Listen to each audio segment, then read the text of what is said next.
Olá pessoal, para um bate-papo sobre podcast e games, hoje recebo aqui o Frank Santiago. Seja bem-vindo, Frank. Obrigado, Ítalo. É um prazer estar aqui. Falar sobre podcast, sobre games, um assunto tão bom que eu gosto tanto de falar, cara. O Frank faz parte do Vai de Retro, né? Eu faço parte do Vai de Retro, que é um podcast aqui de Montes Claros, de games, de humor, né? Um podcast muito bom, de nostalgia. A gente fala dos games antigos, dos games atuais e com uma pitada de humor muito grande. Sou eu, o Diogo Rever e o Lucas Silveira. E além do Vai de Retro, que é esse podcast mais voltado para o humor, eu também faço parte do Laranjada Podcast, que esse é só de humor, humor negro, humor pesado mesmo. E tem também o Bota Ficha. O Bota Ficha é um podcast só de games, mais sério, mais jornalístico, só games. E tem um podcast muito bom também chamado Profissão Perigo, do qual o Alisson, que é um dos meus colegas lá do Laranjada, ele entrevista pessoas sobre suas profissões.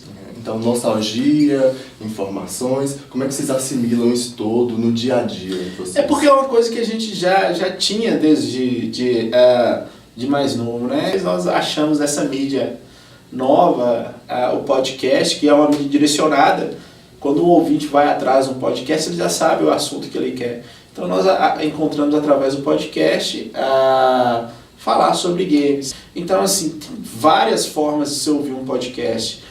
No celular, no computador. Então as pessoas, elas costumam fazer o download, baixar o podcast e ouvem enquanto está em casa, fazendo alguma atividade, uma caminhada, vai numa fila de um banco. Você leva o celular para qualquer lugar, você está levando um podcast, um conteúdo. Vocês foram esse ano no BGS, né? No Brasil Game Show. Foi uma surpresa, assim, que a gente, daqui de Montes Claros, nós fomos convidados para a maior feira da América Latina de games. Nós fomos na Brasil Game Show e foi excelente. E foi um convite, recebemos credencial, com aquela credencial de imprensa, e como se fosse jornalista mesmo, produtor de conteúdo, na verdade. Como é que foi esse encontro com essas pessoas que são todas fãs mesmo? E até a produção do podcast que foi feita dentro do banheiro, né? Dentro do banheiro, que nós somos tipo a classe B lá do Brasil Game Show. Então, assim, foi muito bom, cara, foi muito bom. Todo mundo nos recebeu muito bem, apesar de ter sido feito dentro do banheiro da Brasil Game Show, mas foi uma experiência maravilhosa. Nós não esperávamos isso, a repercussão quando o episódio saiu foi excelente. Conversamos com pessoas que a gente nem imaginava que um dia a gente poderia conhecer, que nós somos fãs desde pequeno. Foi muito bom. Mudando para esse lado dos jogos antigos, você acha que o Super Mario, o Sonic, que são clássicos mesmo, né? Você acha que eles estão perdendo espaço para os novos jogos? Cara, eu acredito que não. Acredito que não. De um tempo para cá, não só nos games, mas em outras áreas também, está tendo uma onda retrô muito forte. Coisas principalmente dos anos 80, dos anos 90. Se você pegar aí alguns seriados, alguns relançamentos de produtos da época, e nessa o Mario e o Sonic, eles continuam reinando. Pra você ter uma ideia, hoje saiu a primeira imagem do filme do Sonic. Ano que vem nós vamos ter um filme em live action do Sonic. Sobre esse filme do Sonic, você acha que isso agrega mais pra fama mesmo do personagem? Agrega, e principalmente para as novas gerações que não conhecem, agrega muito. Faz o carinho, assim, agrada os fãs antigos e traz os novos fãs, as novas gerações para conhecer os personagens. Você tem acesso, já teve acesso a diversos games. O que torna um game bom e um game ruim? Ou não existe um game ruim? Eu sou colecionador, né? Na verdade eu tenho muitos games em casa. Nós três somos colecionadores do Vai de Retro. E lá no Bota Ficha também temos uns colecionadores.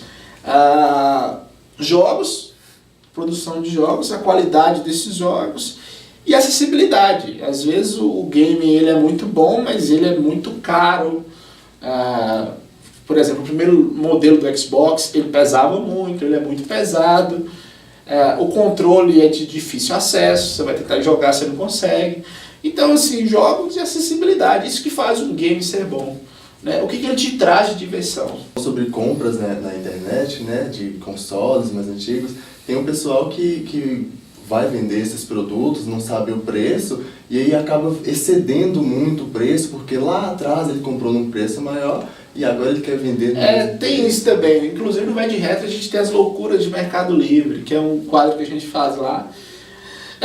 São produtos raros, né? Tem o seu valor, mas não é o valor que as pessoas acham que tem, não. Então a gente vê gente vendendo cartucho de R$ 1.500, R$ 2.000, e o trem vale ali 150 no máximo. Tem uma dica ou outras dicas que você pode dar para o pessoal, para quem quer começar uma coleção de videogames? A primeira dica é pesquisar bastante. Descobrir se você quer colecionar mesmo, ou se você é só um entusiasta. Porque às vezes a pessoa começa a colecionar, porque ocupa espaço, ocupa tempo, ocupa dinheiro. Né? Se você é só um entusiasta, e pesquisar, cara. Pesquisar, ter paciência, não comprar por impulso. Essas são as dicas. E a outra dica é ouvir o Vai de Retro, né? Ouvir o Laranjada, ouvir o Bota a Ficha e ouvir o Profissão Perigo. Os 4 podcasts que eu indico para as pessoas. E onde é que as pessoas podem encontrar esses podcasts? No Spotify, no agregador de podcasts, se for Android, tem um agregador que chama Podcast Addict. Se for no iPhone, tem o iTunes, né? Tem o iCast, no Google Podcast ou no site. Todos esses podcasts têm sites. Você sempre encontra. E páginas no Facebook também. Páginas no Facebook, já direciona direto para o site. Hoje está muito fácil encontrar, só não encontra quem não quer. Recebemos aqui hoje o Frank. Agradeço pessoal, imensamente por você ter aceitado o nosso convite. Eu que agradeço. Muito obrigado mesmo, Ito. Muito obrigado, cara. É isso, pessoal. Até mais.